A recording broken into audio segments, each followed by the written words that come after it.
Amém. Aleluias. Boa noite. Que a paz do Senhor Jesus esteja com cada um de nós. Amém. Tem muita gente nova aqui. Queria estar me apresentando. Eu sou a pastora dessa igreja, pastora Fran, bispa do Ministério Templo das Águias. Eu sou esposa do marido mais lindo da face da terra. Eu falo que ele e o Aquaman, irmãos, ficam ali, ó, parelho. Sou mãe do Léo, sou filha da dona Rose e sou uma apaixonada por Jesus. E eu queria que antes a gente iniciar a mensagem, eu queria que você olhasse pro teu lado aí. A gente tá no meio de um monte de amigo aqui, não tá, irmãos? Tem um monte. Então eu quero que você... Quero fazer aí um barulho santo. Quero que você saia cumprimentar os amigos aí. Vai lá. Os amigos que são mais timidozinhos, né? Dá um tchauzinho, mas eu quero que a gente saia, faz um movimento aí. Vamos fazer amizade. Aqui, vamos um ambiente de amizade. Cordeiro Santo, a tua cruz, o teu fardo, o meu pecado apagou, e hoje tudo novo se fez. Santidade é a minha adoração. A tua cruz, o teu fardo, o meu pecado apagou,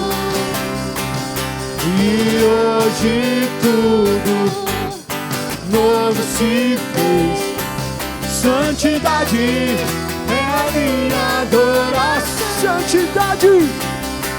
Santidade é a minha adoração. Teve gente que ficou sem receber um oi? Que eu vou ir dar um oi pra você.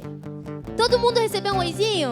Um beijinho, um abraço, um sorriso? Então pode voltar pro seu lugar em nome de Jesus. Isso aí, gente. Estamos no meio de amigos, é isso que importa. Glória a Deus. Aleluias. Vamos voltando aos nossos lugares. Eu queria dizer para você essa noite que essa noite foi preparada com muito carinho para te receber. Mas, acima de tudo, tem alguém que está à sua espera há muito tempo. E Ele preparou esse momento para estar aqui com você nessa noite. Amém? Queria que a gente abrisse a palavra de Deus lá em João, capítulo 3. João, capítulo 3, versículo 16. Eu queria que todos focassem aqui no telão. Eu queria que a gente lesse em alta voz esse versículo, tá bom? Vamos lá? 1, 2, 3 e...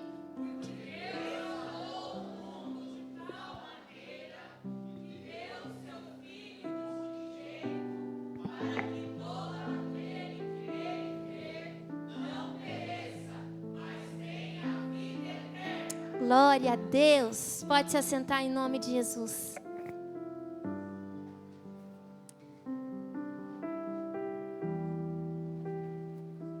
Irmãos, hoje a gente não vai ter Super Kids, porque os líderes do Super Kids, a equipe, né, falou: bispo, eu tenho convidado, eu queria estar com meus convidados. Eu falei: então a gente vai fazer um culto diferente, tá bom? Então, criançada, colabora com a bispa aí, tá bom? Fechou?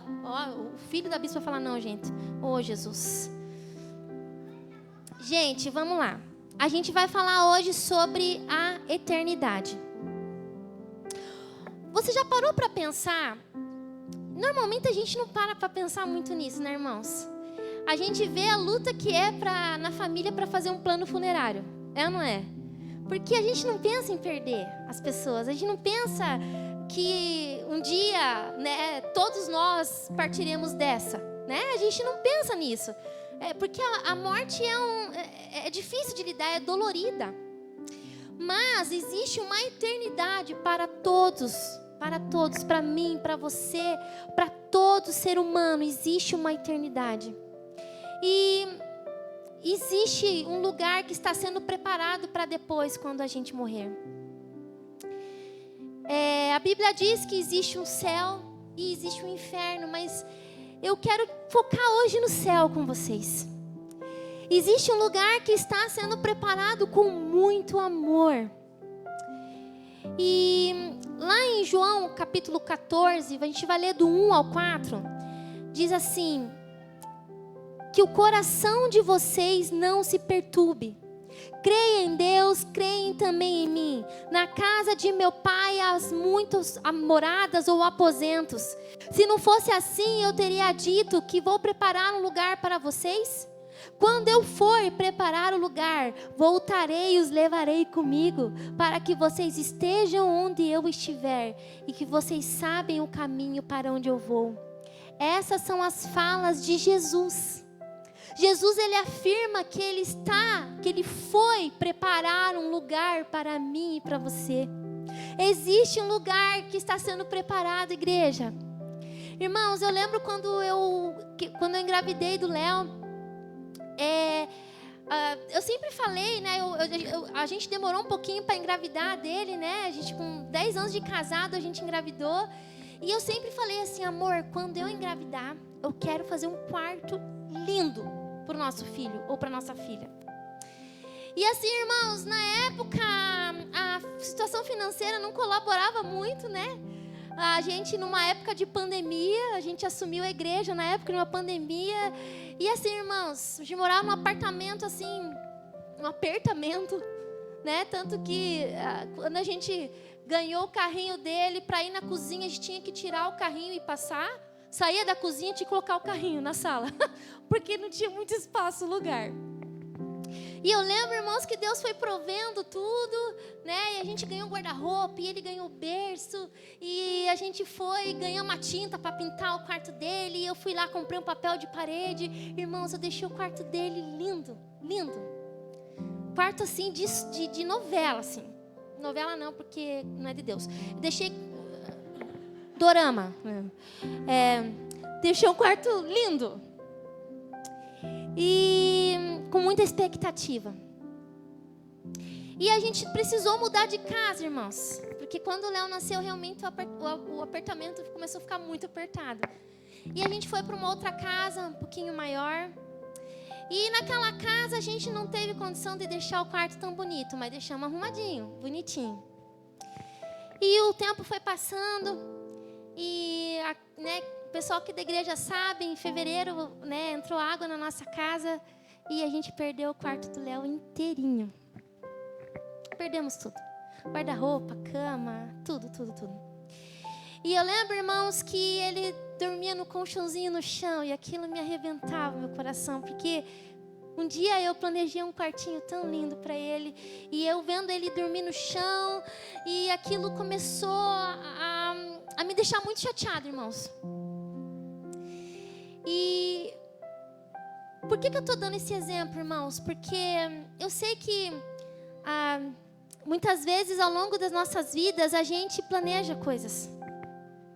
Eu planejei o quarto do Léo com tanto carinho, ele ficou tão lindo, irmãos. Eu lembro que ele ganhou um joguinho de berço, assim, porque Leonardo significa forte como um leão. E eu fiz a decoração dele tudo de leão. Tinha até eu coloquei assim um negócio que eu apertava, fazia, tô brincando, gente, brincadeira, né? Pra ficar bem. Mas assim, eu fiz tudo de leão. Tinha urso de leão, aqueles protetor de berço, era de leão que ele ganhou, almofadinha de leão, eu lembro até hoje. E com o tempo, eu vi o Leonardo dormindo no colchão no chão. E eu sei que, irmãos, muitas vezes eu e você planejamos tantas coisas. E a gente vai lá, coloca o nosso empenho, a nossa dedicação. E às vezes o tempo passa e às vezes a gente não consegue controlar o que acontece. Porque é que nem uma enchente, a gente consegue controlar? Não consegue. E eu sei que muitos aqui talvez foi ferido, foi machucado, foi frustrado, foi Talvez você foi ferido pela igreja, pela religião. Talvez você foi ferido por pessoas. Talvez você fez planos e não deu certo, isso te frustrou. Sonhos que você nem conseguiu alcançar. Muitos de nós tivemos a nossa fé frustrada. Muitos aqui talvez nem acreditam tanto que Deus existe. Porque se Deus existisse, Ele não ia permitir isso acontecer comigo. Se Deus fosse tão bom, Ele não ia permitir que isso chegasse até mim. Muitos de nós aqui se questionamos, por que Deus permitiu isso comigo? E eu vou te falar, irmãos, quando estava entrando água na minha casa, eu perguntei, eu fiz essa pergunta: Deus, por que o Senhor permitiu acontecer isso comigo? Deus, o que eu fiz de errado? Deus, você não está comigo? E eu orei, irmãos, eu lembro que, irmãos, estava chovendo muito assim, porque algumas vezes já tinha entrado água, mas eu e o bispão com rodo ali, a gente, dava aquele talento. Mas dessa vez, irmãos, entrava tanta água que chegava a fazer onda, assim, de tanta água que entrou. E eu lembro que eu fui na janela e comecei a orar desesperadamente: Jesus, cessa essa chuva, Jesus, para, Jesus, por favor. E nada acontecia. E a água continuava a entrar. E assim, irmãos, eu estou usando um exemplo muito simples, corriqueiro, cotidiano, que pode acontecer com qualquer de nós. Mas eu não sei o que você já passou e que fez você talvez não acreditar mais que seria possível. Por que Deus permitiu isso comigo? Se Deus fosse tão bom, Ele não ia permitir isso chegar até mim. Mas, irmãos, vou te falar algo que Deus falou ao meu coração recentemente, de situações que têm acontecido. Porque não acha você, porque nós somos pastores, que as coisas também não vêm para nos abalar, para nos balançar, para mexer com a nossa fé. Uma coisa que Deus falou, algo muito interessante no meu coração, que o que passou, passou e não tem como voltar. Nossa, que duro, sim. É que muitas vezes a gente insiste em ficar presos no que passou. E a nossa vida continua, irmãos. A nossa vida precisa continuar. Mas, sabe o que é interessante de Deus, irmãos? Que o que passou não tem o que fazer mais, não tem o que voltar. Mas existe um presente, um futuro que pode ser diferente. O meu presente e o seu presente, o meu futuro e o seu futuro pode ser diferente. E eu queria fazer um paralelo aqui, irmãos, com a história de Jó. Eu gosto muito dessa história. Essa história sempre fala muito comigo, desde a minha infância. O livro de Jó, irmãos, para quem não sabe, é um livro que vem antes do livro de Salmos. E eu queria te convidar, quando você chegar à sua casa, a você estudar esse livro. Você vai extrair muitas riquezas dele. Mas Jó, irmãos, vamos ler o capítulo 1, versículo 1 ao 3. Diz assim: na terra de Uz vivia um homem chamado Jó. Era um homem íntegro e justo. Temia a Deus e evitava fazer o mal. Possuía 7.000 ovelhas, 3.000 camelos, 500 juntas de bois, 500 jumentas. Além disso, tinha muita gente ao seu serviço. Era o homem do Oriente, era o homem mais importante do Oriente. E mais para frente, irmãos, fala da sua esposa, dos seus filhos, das suas filhas. Irmãos, Jó era um homem muito relevante.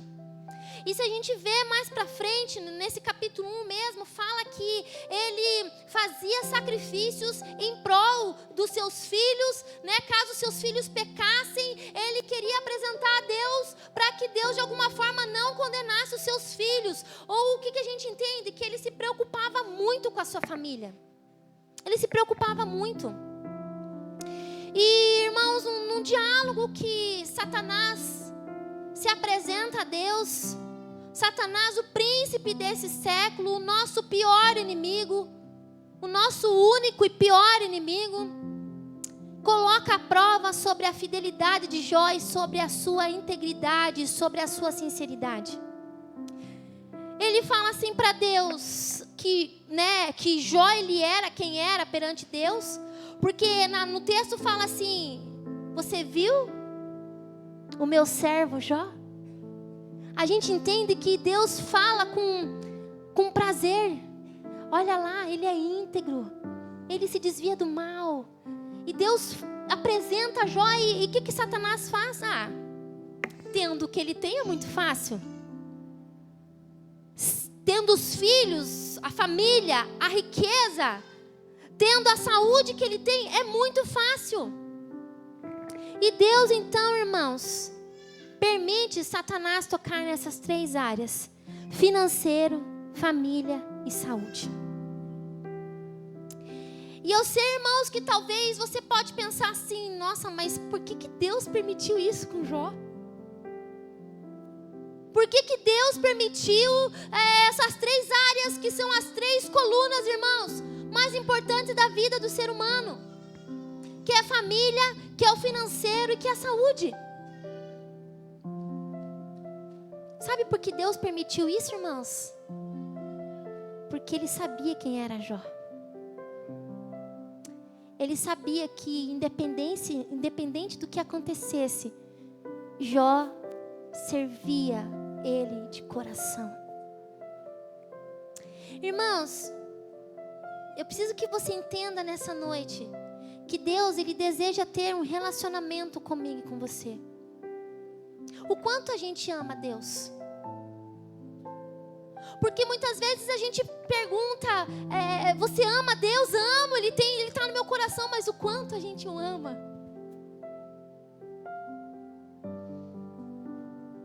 O quanto a gente segue a Ele, o quanto a gente obedece a Ele, o quanto a gente permite Deus guiar os nossos passos. O quanto a gente se dedica a Ele, por Ele, não pelo que Ele pode nos dar, irmão, porque Deus Ele pode nos dar tudo o que Ele quiser e tudo que eu e você desejar.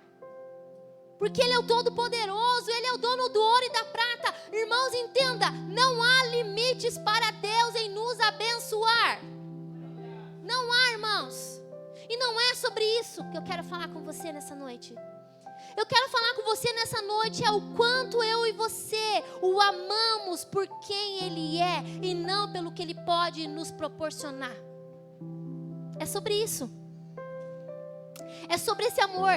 Quando Deus fala para Satanás, esse é o meu servo Jó.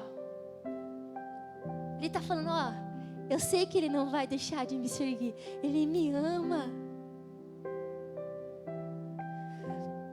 Irmãos, segundo estudos, dentro do livro de Jó, ele fez acerca de 38 questionamentos a Deus porque ele estava passando por aquilo. 38 questionamentos. E você, quantos questionamentos você faz para Deus o porquê que você passou por isso? Por que você está passando por isso? Por que Deus permitiu acontecer isso com isso? Por que Deus? Por quê? Por que estou assim? Por que não aconteceu? Por que eu perdi? Por que se foi? Por quê? Por quê? Por quê? Quantos questionamentos, irmãos? E sabe o que é interessante, irmãos? Sabe como Deus respondeu os questionamentos deles? A maioria com silêncio.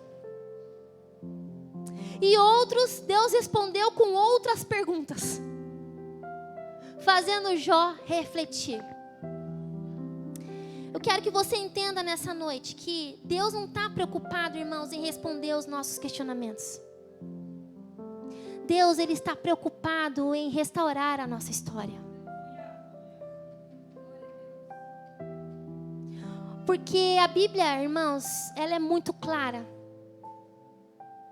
Se você ler lá no capítulo 42 de Jó, Deus restituiu tudo na vida dele. Então, eu quero que você entenda que Deus, Ele não está preocupado, ou não é o foco, ou talvez não é da índole dEle, a ficar se preocupando em responder questionamentos.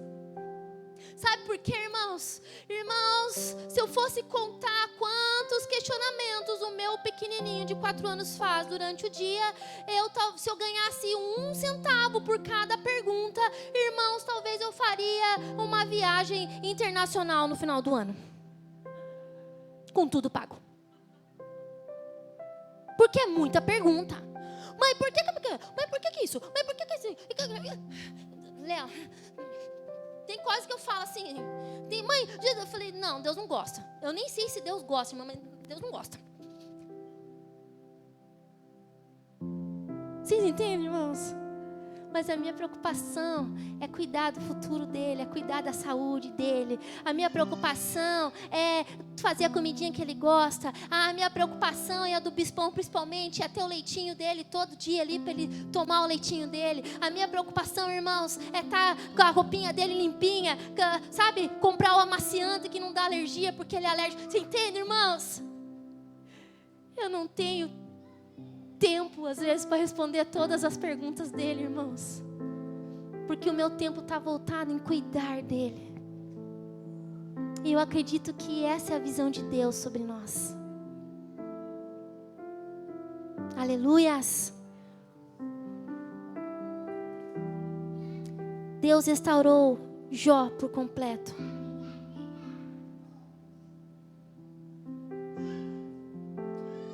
Irmãos, no último capítulo de Jó, em uma das suas falas com Deus, as falas de Jó são sobre relacionamentos com Deus. Eu queria que você agora, sentadinho mesmo, erga suas mãos assim, ó. Todo mundo. Todo mundo, erga a mãozinha. Todo mundo erguendo a mãozinha. E fala assim, eu não vou dormir. Sai, sono, em nome de Jesus. Amém! Uhul! Isso aí. Diaconato, esteja de olho. Se tiver alguém assim, ó, dá uma balinha, dá água, não deixa dormir. Tá bom? Amém, irmãos? Vamos lá. Vamos ler Jó 42. Olha essas falas, irmãos. Essa fala é de pessoa derrubada, de pessoa destruída, de pessoa que não sabe nada, que não entende o Deus que serve. Vamos ler junto? Vamos lá. Coloca lá, Jó 42, versículo 1. Então Jó respondeu ao Senhor: sei que pode fazer todas as coisas. Nenhum dos teus planos pode ser frustrado. Tu perguntaste, quem é este que obscurece o meu conselho sem conhecimento? Certo é que falei de coisas que eu não entendia, coisas maravilhosas demais que eu desconhecia.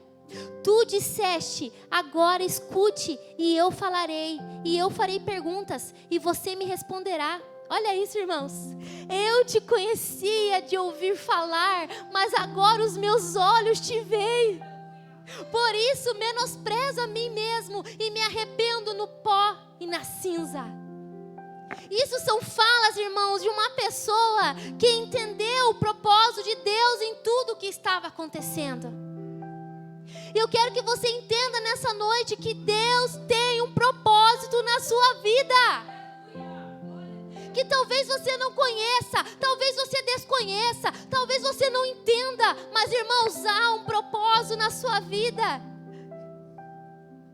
Deus quer a sua confiança. Deus quer o seu coração.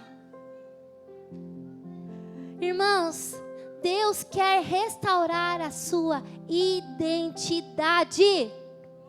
Repita assim comigo: Deus quer restaurar a minha identidade. Sabia, irmãos, que o diabo não tem identidade?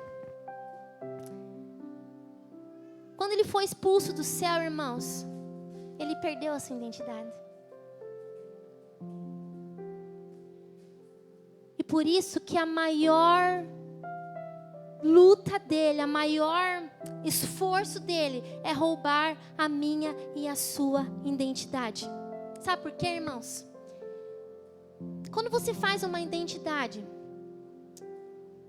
uma pessoa que não tem documento, ela é um indigente, desconhecido. A identidade traz senso de pertencimento. Por mais, irmãos, que às vezes nosso pai, a nossa mãe não foi aquelas coisas, irmãos, mas tem lá a nossa filiação. Pai, tananana, que nem o meu pai, Antônio Opata Dias. Mãe, Rosângela Aparecida Leite. Você entende? E na identidade tem o quê? A sua naturalidade. Onde você nasceu? Eu nasci em Curitiba, irmãos. Irmãos, olha que lindo. História de amor. Eu nasci no Hospital São Lucas. E o Bispão também nasceu lá. Provavelmente ficamos na mesma caminha. Anos diferentes. Lindo, né, irmãos?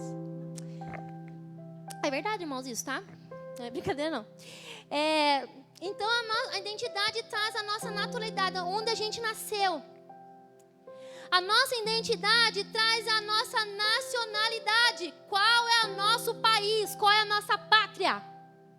A nossa identidade traz o nosso nome. Por mais que não seja bonito, mas tá lá. Né, irmãos? Essa mania de pai e mãe querer homenagear parente, ator, atriz na gente, né, irmãos?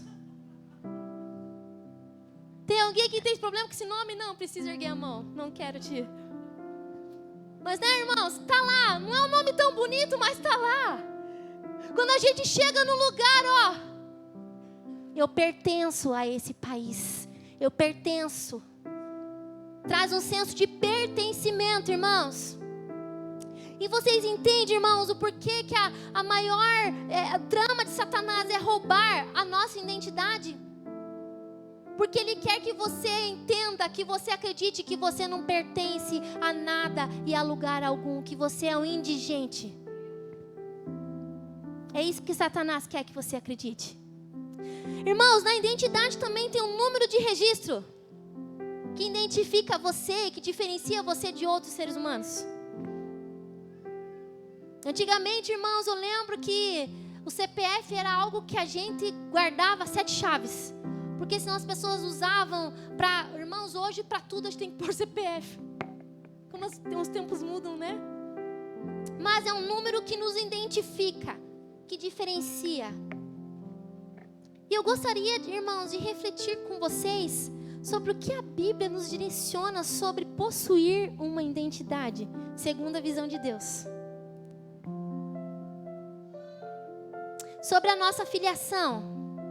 Efésios capítulo 1, versículo 4. Efésios capítulo 1, versículo 4. E diz assim: porque Deus nos escolheu nele antes da criação do mundo, para sermos santos e sem culpa diante dele em amor. Versículo 5. Nos predestinou para sermos adotados como filhos, por meio de Jesus Cristo, conforme o bom propósito da sua vontade. Sabe qual é a nossa filiação?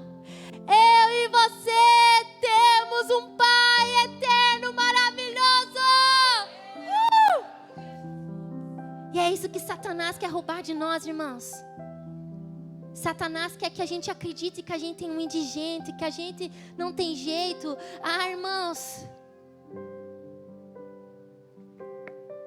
Não, irmãos. Irmãos, eu sou apaixonada por esse versículo, porque Deus nos escolheu nele antes da criação do mundo. Antes dele criar o sol, antes dele criar a lua, antes dele criar o mar, ele já tinha escolhido você. É um negócio meio louco de acreditar, irmãos, mas as coisas de Deus é louca mesmo. Às vezes a gente se olha no espelho e não gosta do que vê. E porque eu sou assim. Eu não gosto de mim. Eu não me aceito, irmão. Ele te escolheu do jeitinho que você é. Sei que às vezes a gente tenta melhorar, né, irmãos? Fazendo uns botox aí. Né, irmãos? E tá tudo certo. Se é pra melhorar, põe os cílios, põe umas unhas, né? A mulherada aí. Meus irmãos, diga assim: Ele me escolheu. Ele te escolheu antes da criação do mundo.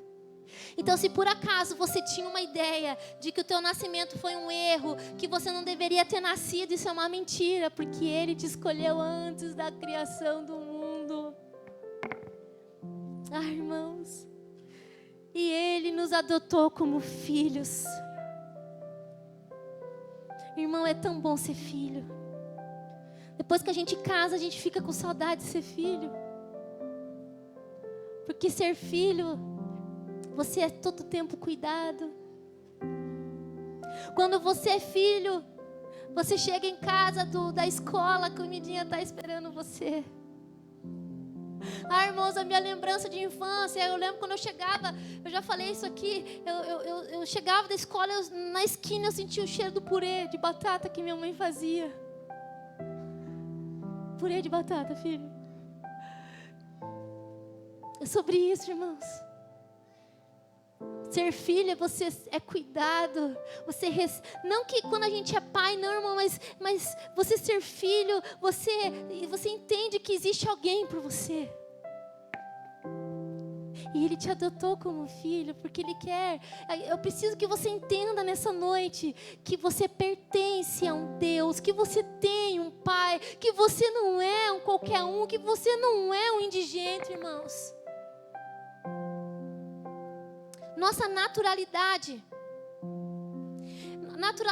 irmãos, é como se fosse o lugar de origem, onde a gente nasceu. Como eu disse, nasci em Curitiba, no Hospital São Lucas.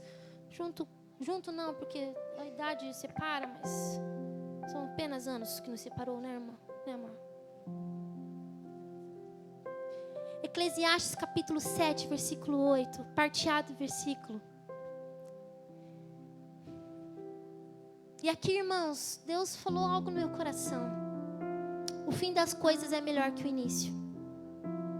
Às vezes a nossa origem, irmãos, a nossa naturalidade carrega tanta dor. Às vezes a gente teve uma infância tão difícil onde a gente nasceu, é ou não é? Você é daquela história de quando era aquela casa simples, humilde. A minha, irmãos, eu lembro que ela não era... Ela tinha as paredes de cimento, porque foi começada e não foi terminada. Irmãos, eu sou a caçula de 3. Então pense, eu recebi a roupa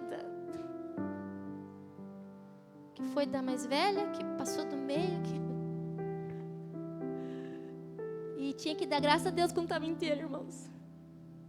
Porque para bom ou para ruim, talvez a minha mãe era costureira.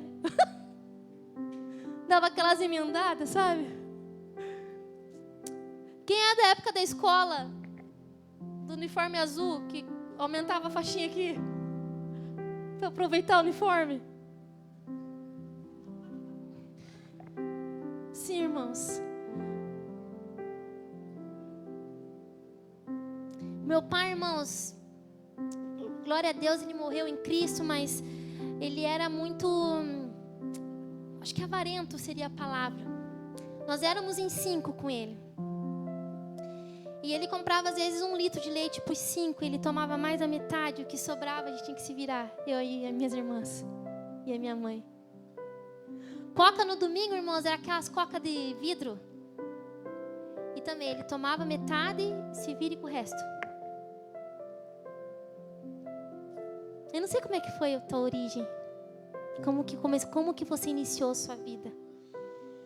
Mas eu quero te dizer que o fim é muito melhor do que o começo.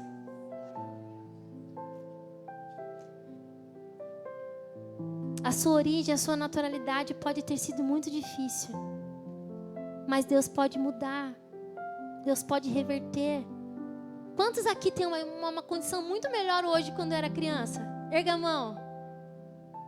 misericórdia, vou orar por vocês. Vou dar mais uma chance. Quem está em uma condição melhor? Sim, irmãos. Às vezes não está assim 1000 melhor, mas um pouquinho melhor tá. Glória a Deus. E é sobre isso, irmãos. Em Filipenses capítulo 1, versículo 6 diz assim: estou convencido de que aquele que começou a boa obra em vocês há de completá-la até o dia de Cristo Jesus. Pode ter sido difícil, irmãos, mas pode ser diferente. Sobre a sua nacionalidade, Filipenses capítulo 3, versículo 20: a nossa cidadania, porém, está nos céus, de onde esperamos ansiosamente o Salvador, Senhor Jesus Cristo. 21, que pelo poder que o capacita a sujeitar todas as coisas a si, transformará o nosso corpo humilhado, tornando semelhante ao seu corpo glorioso. Qual que é a sua nacionalidade?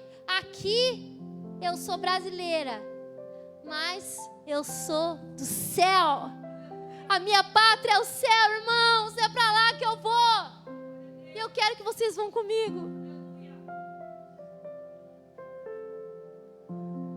Irmãos, eu já falei aqui que lá no céu, eu fico imaginando como é que vai ser lá no céu, Du. Acho que vai ser muito doido. Porque é muita gente, irmãos. Não é só de Curitiba, não, irmãos. É do mundo inteiro que vai ter lá. Fico imaginando os anjos falando aqui, ó, os brasileiros aqui à minha direita. E eles falando, não, a gente quer aqui no meio, porque brasileiro é teimoso, né, irmãos? Imagina, irmãos.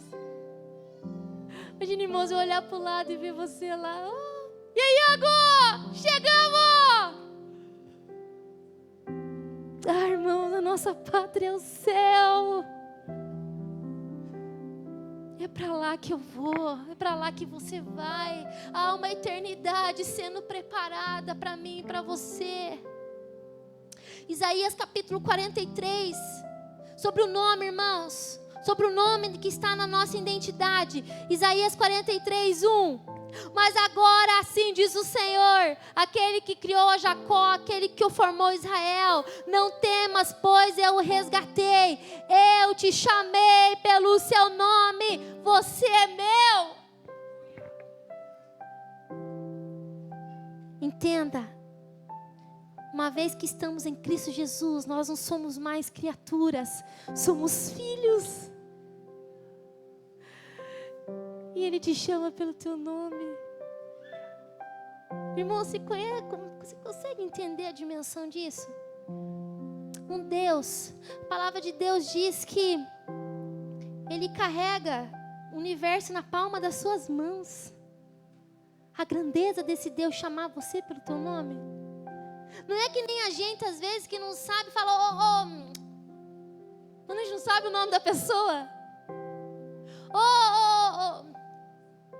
Marido da... Né, irmãos, quando a gente não conhece? Às vezes, irmãos, eu tenho facilidade de gravar a fisionomia mais nome, irmãos. E às vezes as pessoas vêm, bispa, querido, querida, lindo, linda, amado. Porque, irmãos, eu não lembro, às vezes, o nome de todo mundo. Mas sabe qual que é a diferença, irmãos? É que Deus, Ele conhece cada um de vocês pelo seu nome.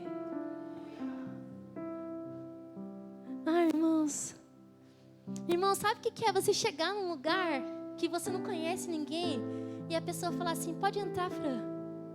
Você não se sente importante? Eu me sinto.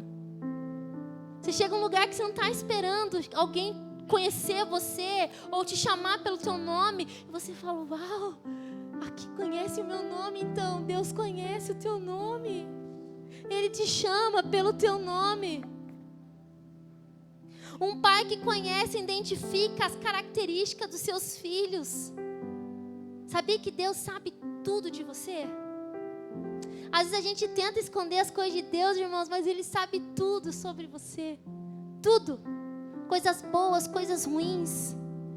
Por isso que às vezes a gente passa alguns processos ali, irmãos, porque Deus quer que a gente mude, que a gente melhore. Ele sabe tudo sobre você. Irmãos, olha que lindo esse versículo, Deuteronômio capítulo 14, versículo 2, diz assim: pois vocês são um povo consagrado ao Senhor, o seu Deus, dentre todos os povos da face da terra, o Senhor os escolheu para serem o seu tesouro pessoal. Irmãos, tem riqueza maior do que os nossos filhos na nossa vida? A gente pode ter uma conta, irmãos, aí pega essa bênção, recheada de dinheiro, irmãos. Isso aí. Irmãos, a gente pode ter aquele carrão top, pago, quitado. Ai, que bênção, tem que estar quitado, né, irmãos? Porque... irmãos, a gente pode ter aquela casa dos sonhos, com todos os móveis planejados, irmãos, com piscina térmica. Que Curitiba tem que ser térmica. Isso é riqueza? Riqueza é a gente ter os nossos filhos bem, com saúde, crescendo, aprendendo, desenvolvendo. Isso que é o nosso tesouro, irmãos. E olha o que Deus está se declarando. Eu e você fomos escolhidos para ser o tesouro pessoal dele. Isso é amor, irmãos. Isso é amor. O número registrado que te identifica e te diferencia, que é o teu RG, teu CPF. Mas segundo a Bíblia, Apocalipse capítulo 3, versículo 5, irmãos, aquele que vencer será igualmente vestido de branco, jamais apagarei o seu nome do livro da vida. Quando eu e você o reconhecemos, o aceitamos, o meu e o seu nome é escrito no livro da vida, irmãos. Irmãos, fico imaginando um livro assim que precisa ser aberto assim, de tão grande, sabe? Os dedão de Deus folheando assim. Porque a minha mente ela é bem, eu sou bem criativa, irmãos. Nas minhas imaginações, eu fico imaginando, João, aquele livrão dourado gigante assim, ó. Deixa eu ver a letra L. Acho que Deus não deve fazer isso, irmãos, né? Ali, Luiz Augusto dos Santos, esse é meu filho. Vou lá no H, Iago, esse é o meu filhão. É isso, irmãos. A gente tem o nosso registro no livro da vida, irmãos. Irmãos, o livro da vida é como um registro espiritual, onde estão escritos os nomes daqueles que pertencem a Deus. O nome daqueles que vivem a promessa da vida eterna. Mas você pode perguntar assim, tá, bispa, como que eu faço para ter esse nome registrado nesse livro? Irmãos, a resposta está no texto que a gente leu, em João 3,16. Coloca pra gente lá, Telmo. João 3,16.